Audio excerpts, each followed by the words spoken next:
action.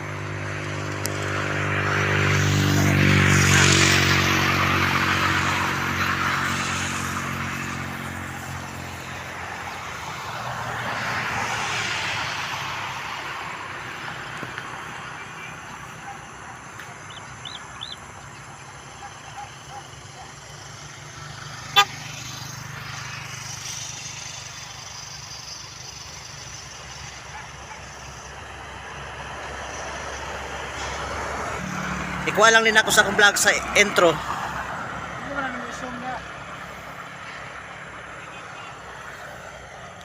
Ikaw rin ang model na ako.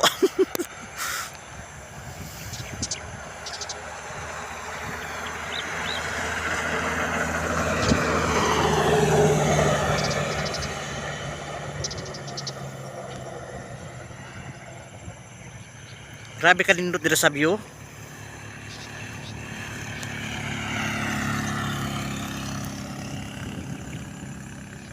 Kana nga bukid mo biya nang kuha na ko niya. Ang unsa? Biya nang nasa kong logo. Ha? Ano nasa kong logo? Ay kana siya diha. Ano nasa kong logo mo sa kanang Chris Idol TV.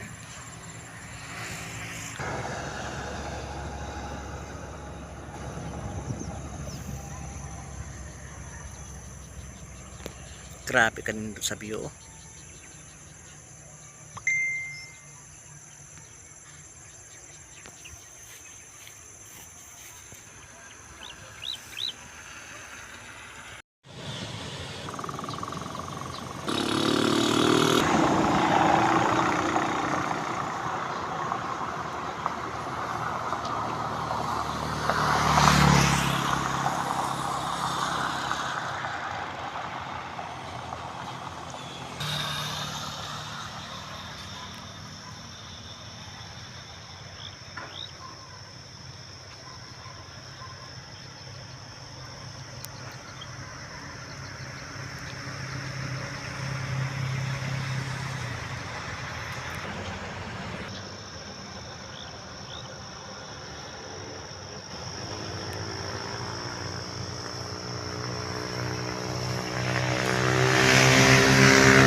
Hello Kamarites, good morning po sa inyong lahat. Ngayong umaga po nandito po ako sa Kwarto Maramag Bukidnon, Kamarites. Dito ako sa bahay ni Idol Chris TV.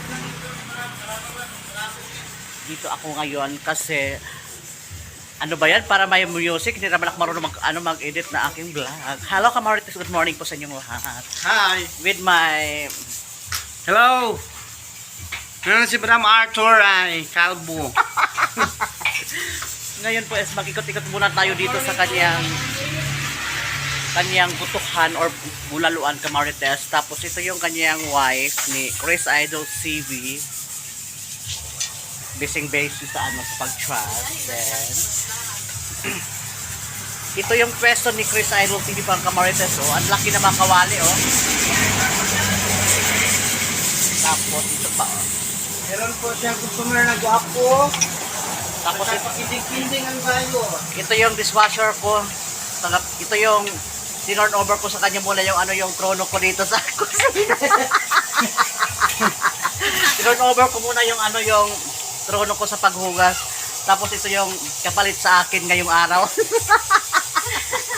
Tagapagpunas ng ng lababo. Tapos yung Mrs. ni Chris Idol TV nag-slice ng nagputol ng sibuyas dahunan, oh. Chris, punta muna ako dun sa tapos punta na tayo, Kamarites, sa kwarto namin ni Chris Idol TV. Tapos dito may aso dyan, oh, malaking aso dyan, oh, may malaking aso. Tapos may manok din dito, oh. May manok basilan. Ito yung yung bilyaran ni Chris Idol TV. Tapos ito yung kanyang grocery, kanyang sari-sari store, Kamarites. Ito yung kanyang grocery, Kamarites. Tapos dito mayroon tayo dito ang bisitang aso. Hi, Toy Toy. Hi! Hi, doggy! Hi, good! Ang sweet. Ay, pasok na tayo sa kwarto ko, Kamarites. Buksan natin muna ito yung pentuan para makapasok tayo sa loob. Unsay mo, ha? Pasok. Ay. Pasok muna tayo dito sa loob, Kamarites. Ang sweet! Ang sweet! Ang sweet, oh. Ang sweet ang doggy. Ay! Ang sweet. Sweet, sweet.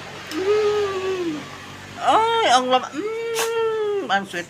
Punta na tayo, Kamarites, dito sa kwarto ko sa aking hinihigaan. Ito yung tindahan ni Chris Idol TV, Kamarites, o yung kanyang grocery store. Punta na tayo dito sa loob ng kwarto ko. Yung kwarto ko is nandito na. Ito yung kwarto ko, Kamarites. Dito ako na, ay, ano ba ito? Ay, ang landi ng aso. Ang landi, oh. Dito ako, Kamarites, natutulog, oh. Tapos yung, ano ba, wag pa akong halikan. Yun yung bag ko, oh. Yung bag ko, oh, yan. Tapos dito ako natutulog, Kamarites, sa, ano, first dick. Tapos yung anak ni Chris Idol TV dito sa, ano, sa pangalawa. Yung kanyang binata. Ito, ano ba? Ang aga naglandi ng aso, oh. Oh. Hag. Ano ba? Wag mo akong halikan dyan. Ito. Ay, ang bango. Ay. Oh. Tama na ito. Tama na. Wag mo na akong ni Chris Idol TV nandyan sila, oh. Yung kanyang binata, oh. Tapos yung kanyang laptop nandyan. Ano, yung kanyang laptop nandoon, oh. TV, ano, oh. Dito ako natutulog sa kanya. Oh, ito ako natutulog, oh, yan dyan, oh. Tapos yung kanyang binata dito. Tapos yung kanyang tulog, yung ano, yung kanyang chubby ni Chris Idol TV nandiyan pa nakatulog pa, Kamarites. Labas naman tayo, oh. Oh, ito, Kamarites, yung kanilang ano, yung kanilang grocery store. Tapos ito yung highway nila, oh. Ito yung highway. Daming sasakyan. Ang daming sasakyan, Kamarites.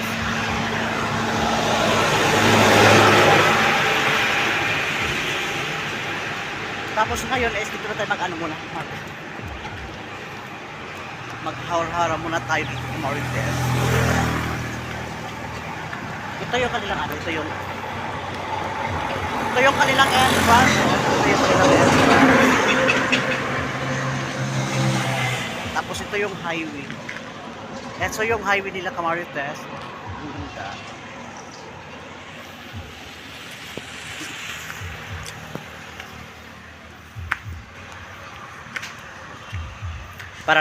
Parang na ano ako ngayong umaga, Kamarites. Parang nanibago ako ngayon kasi nakakita ako ng gwapo. Ano ba yan? Parang lumandi ngayon ang aga. Lumandi yung bakla. Hello guys! Good morning! Love shoutout po sa inyong lahat. Shoutout din sa kasama ko ngayon. Ano ba? Si host, si Madam Arthur Saban. Wag mo naman hawakan yung panit ko. Ano ka ba, Chris? Good morning po sa inyong lahat, Kamarites. Nandito po kami, nag-collab. Ang gagawin po namin, interviewin po namin ang isa't isa. Basta, tatanong natin kung paano siya naging ganun. Puro ako din. Sino mo una? Siyempre ikaw. Bato, pek. Pek. Tangag. Oh. Bato. Wala, pildi ko. Well, good morning po sa inyong lahat kasi nanalo po tayo. My question is, paano po kayo nagsimula sa pag-vlog, Chris Idol TV? Ano yung inspiration mo sa pag-vlog? Sa akin, nung ako yung nag-start ng vlog, nasa abroad pa lang yung misis ko. Gusto ko na mag-vlog kaso wala na akong cellphone na ano ba, gagamitin para i-vlog kasi yung cellphone ko dati mabilis malubat. Kaya, lagi ako nanonood sa mga charity vlog, mga ganun, yung mga comedy, mga ganyang content. Lagi ko nanonood sa mga luto-luto, ganun. Hanggang nakarating sa isang araw na binilan ako ng isang cellphone, ng misis ko. Ay hindi pala, unang-una, yung anak ko, binilan ng cellphone bago. yun ang ginamit ko. Doon ako nag-open ng account. Tapos, hanggang binilan ako ng misis ko ng bagong cellphone. At doon ako nag-vlog talaga. Hanggang ngayon. So, kaya ang pakay ko talaga dati, akala ko madali lang yung charity vlog. Hindi pala. Gusto kong, sa isip ko kasi dati, gusto ko lahat ng tao, lahat ng mahirap na makikita ko, tutulungan ko. Hindi pala ganun kadali. Pero at least, nakaraos naman, sa kahit papano, meron na rin naman tayo natulungan. At makikita niyo yan sa aking mga ilan na charity vlog. Kasi yung aking is mixed vlog lang po. Kahit anong Lahat. kahit anong makikita ko, gusto kong videohan. Yun, i-upload ko. Dati nag-edit ako, ngayon hindi na. Wala nang edit. Wala na intro. Oo, Basta yun na. Oo, Vlog gano'n. kagad. Oo, Walang ganun. pakialaman. Basta gugo na. Ganon, madam, ganon. Tompa. Kaya, ganon, nag-start si Chris Idol ng vlog. At nagpapasalamat din ako sa mga tumulong sa pinakauna-una kong community sa YT, sa Team Synergy, sa aming team admin doon na sila Ma'am Jessica Tanon, yung mga una kong friend doon, sila Manang Nancy in Japan, sila Kuya Labstronic. Ayan, post mo muna, madam. Okay. Let's go ipagpatuloy ang ating usapang collaboration with Chris Idol Sing. Hindi ako, bading nga siya lang, bading, hindi ako.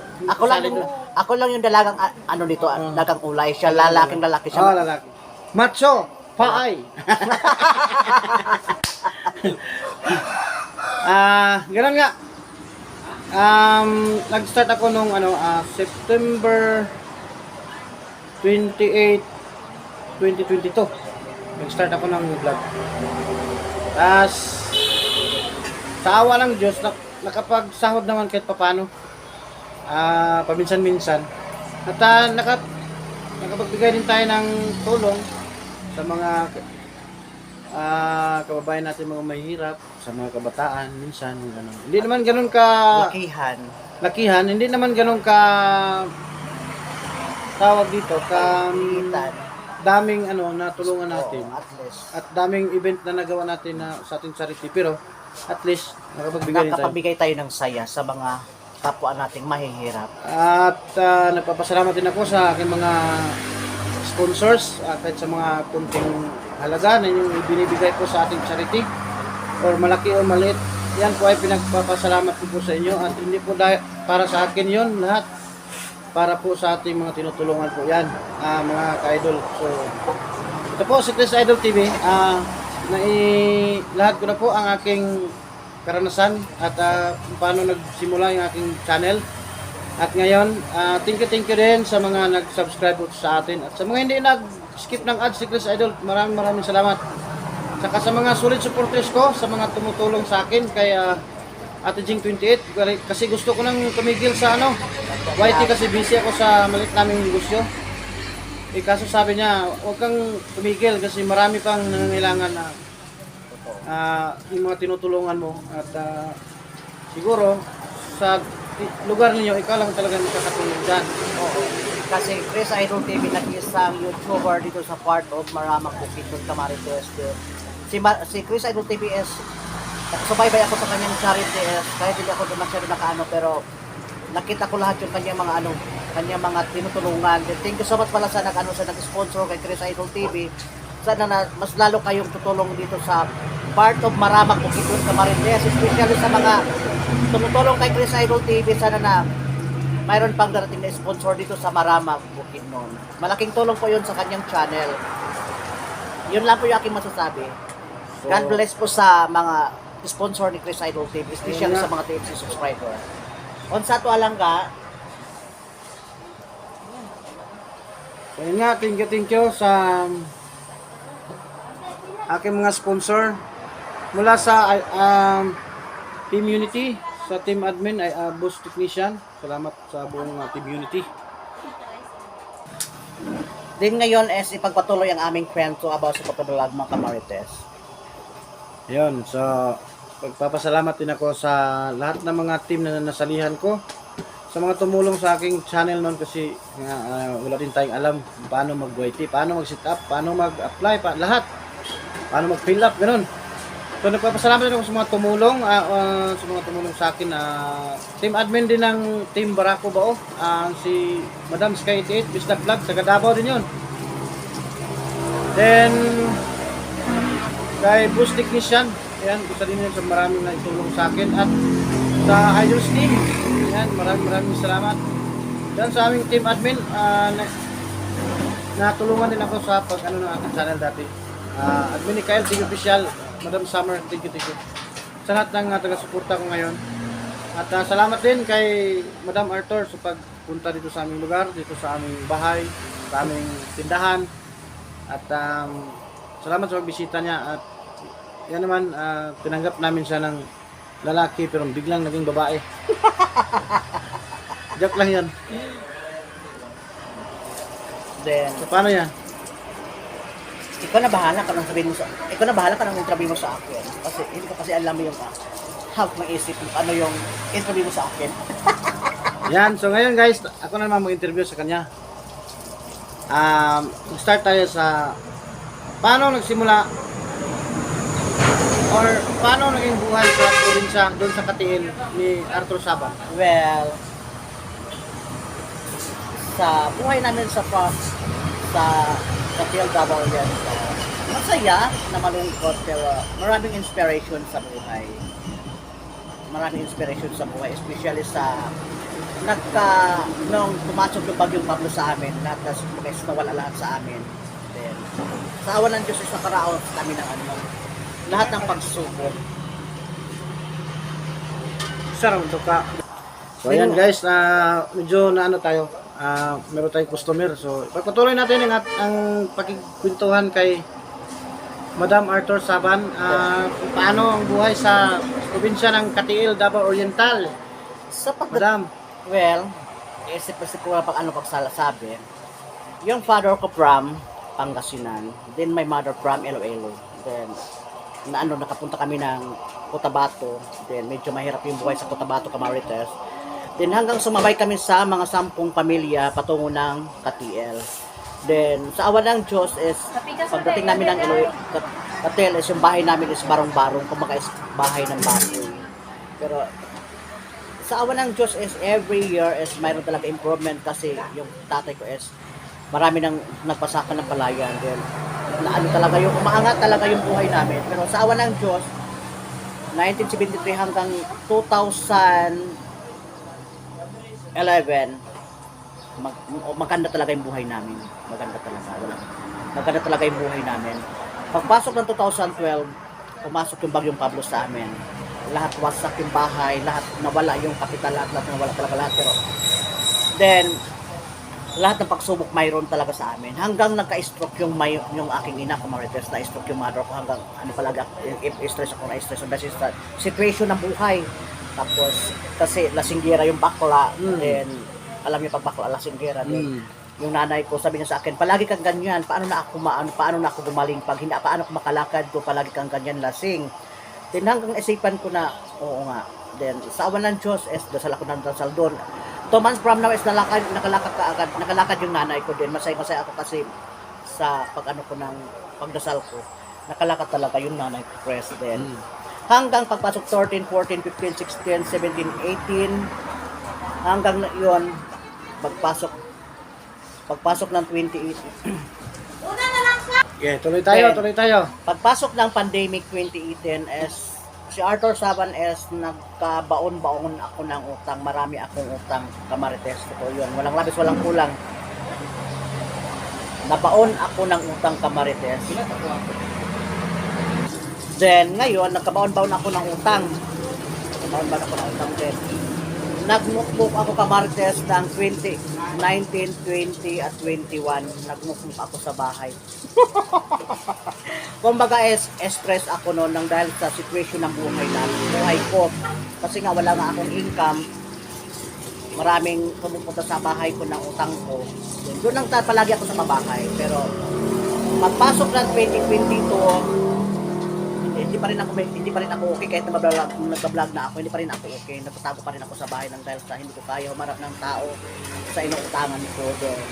Pagpasok ng 2023 mga kamarites is mayroong blessing na dumating sa akin na nakahawak ako ng 15,000 na pera din. Ano, step by step binayaran ko yung mga utang ko, step by step din naging ano ako mas naging okay yung ngayon yung sarili ko sa ngayong taon sa pag-NFTP kasi naanuhan ko na yung mga tao kumbaga is na personal ko na sila. Thank you so much kasi sa utang ko sa inyo hindi ninyo yung kumbaga is yung utang ko is kung magkaano yung kinuha ko yun lang yung pinabalik ninyo. Kaya doon ako masaya kasi step by step sabi ko kasi yung 5,000 is naging 5,000 instead na yung tubo mga 15k or 20k. Yung sabi niyo sa akin is ibalik lang yung capital doon. Yun na ako doon ako masaya. Kaya nga ngayong taon pag end of pagpasok na 2024 kamarites is mas lalo akong naging confident ngayon kasi yung mga tao naging inspiration ako sa aking sarili. Then, katulad sa nakaalis ako dito, may nagpahabol ng papatay ng 200.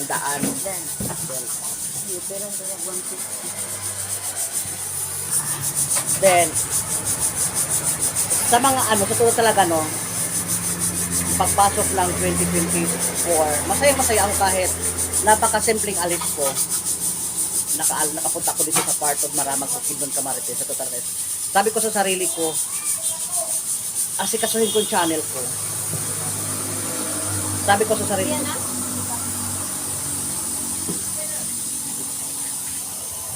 Sabi ko sa sarili ko, ayusin ko yung channel ko. Then, paalam ako kay mother. Tapos, alam nyo ba Camarines sa Total Rest? Very so, kahit yung nanay ko is ulyanin. Kahit, ano na yung nanay ko. Kahit ganito lang yung nanay ko. Very supportive yung nanay ko sa channel namin. Nag-ano talaga siya, sabi ko, mother, alis muna ako, punta ko ng Bukidnon para maayos yung channel ko. Doon sa awa ng Diyos, Camarines is, ano, pagpunta ko dito sa kay Chris Idol TV.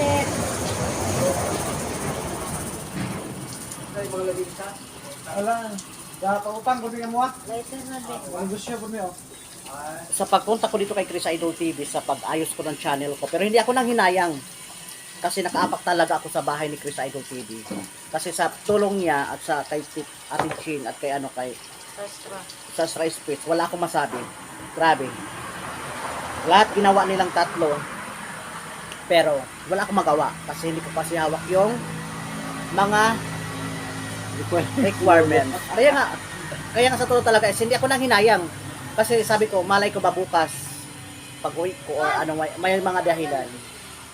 Kasi hindi ko kasi alam yung panahon. Baka may mga dahilan siguro Panginoon Diyos na magtsagaan ka muna, dyan ka lang muna. Kahirapan muna kita kung saan kaya mo ng ano, kung saan kaya mo. Kaya nga hindi ako talaga na ano no, nagtampo ako, nag-ano na sa tanong. Wala, hindi. Mas lalo akong na confident. Mas lalo akong na ano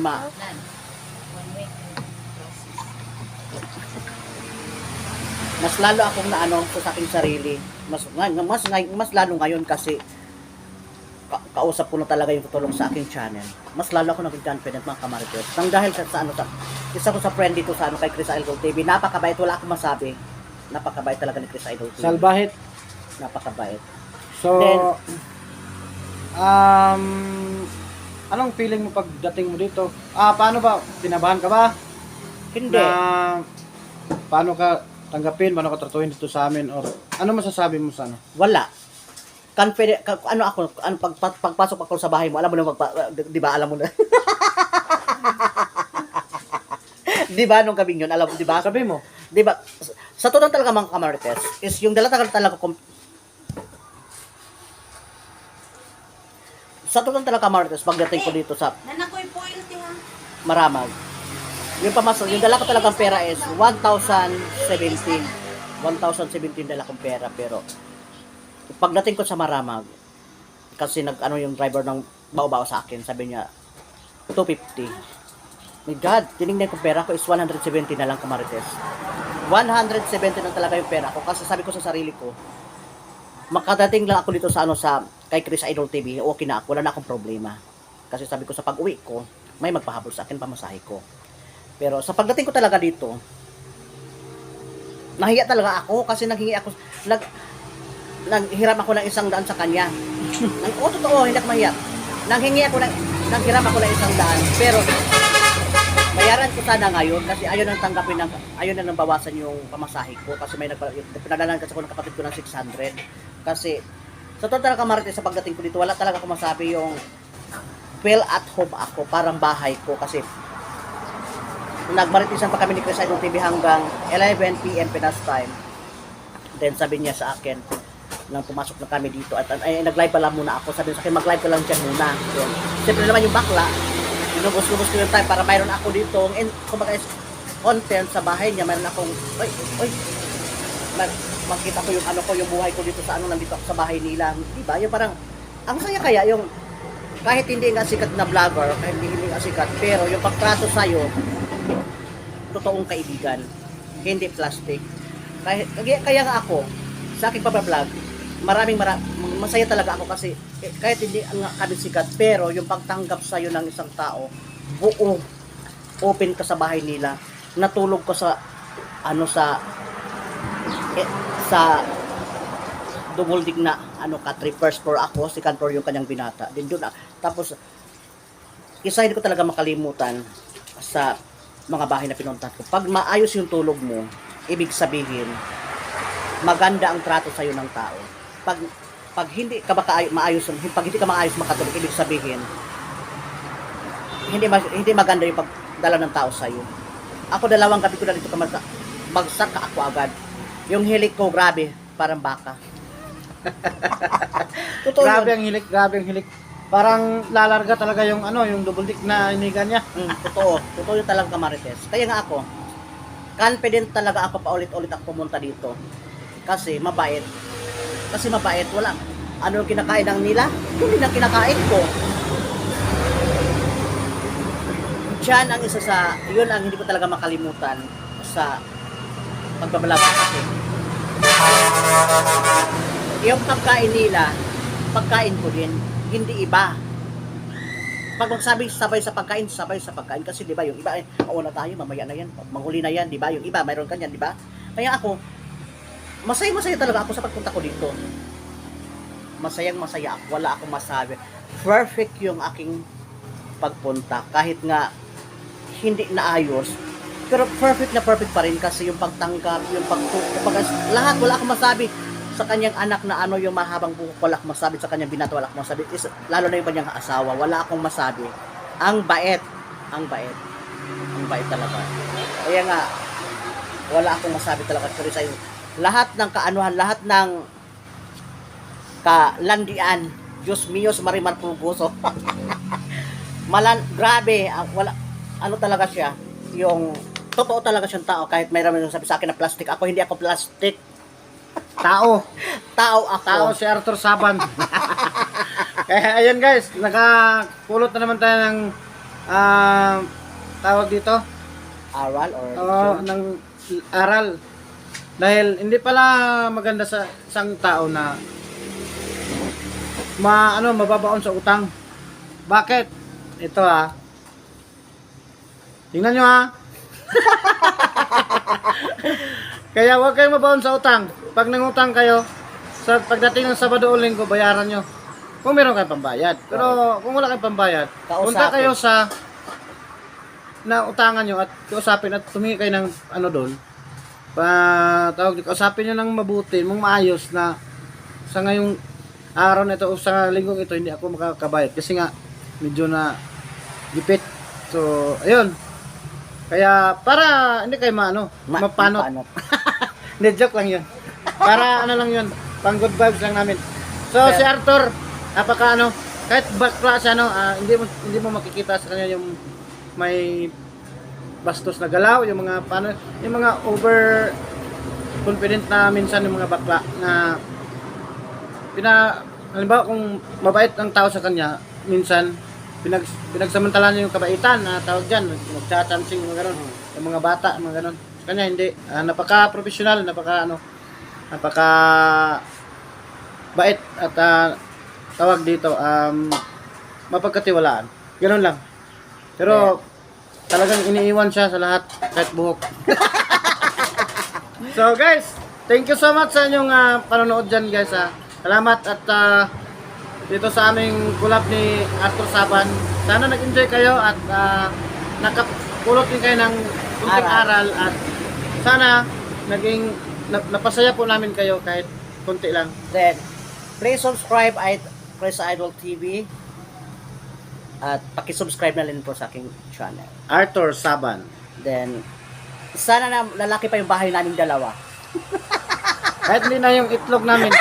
Basta yung mga bahay namin at yung mga namin, yung views namin, importante. Kasi mga charity vlogger po kami, mga small charity vlogger. Yan po. Sana suportahan tayo kung paano tumulong. Kung hindi pa man kayo nakaranas na tumulong, simulan nyo na at maghanap lang kayo ng paraan paano tutulong sa kapwa. Yung mga dapat tulungan. Yun po. Ito lang masasabi ko, kapag tama, kampi-kampi tayo. Sabi ni Kernel Busita.